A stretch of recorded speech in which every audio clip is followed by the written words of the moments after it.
Well, guys, the 93 Voyager, it's like I don't even recognize it. We've been working quite extensively on it, going through the carbs, balancing them, and then touching up the motor, and just basically the motor and the rear end. But we had to put new tires on it, so the wheels had to come off it.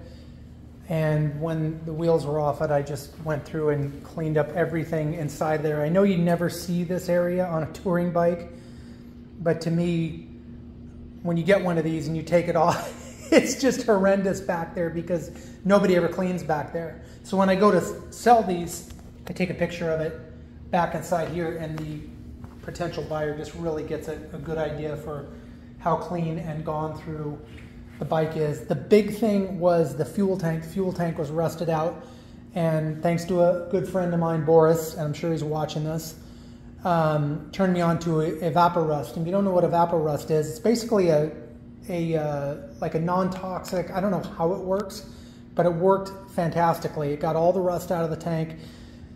There was some residual dirt that had to go through. I've got a little trick for that that I use with a pressure washer to get it really clean inside of there, but all the rust is gone. Did not have to pull the tank, which is really nice because it's quite difficult on these bikes. And I ran a inline fuel filter just in case there's anything coming through, because there's nothing worse than doing the carbs and a little bit of debris comes through and then sticks in one of the needles, and then you got a leak. So started it up, runs great.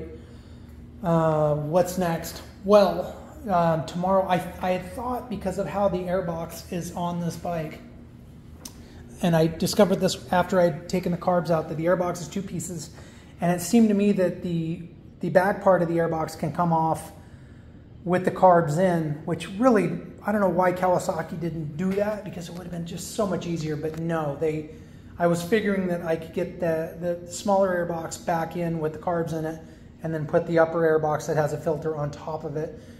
That ain't happening. So I got to pull the carbs out, or just at least just loosen them and drop them down, throw in that, bolt together the upper airbox, and then bolt the screen on it.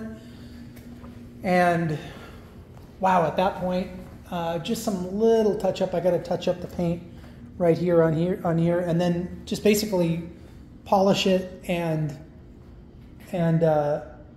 really that's it. So tires, brakes, fuel system, paint, etc.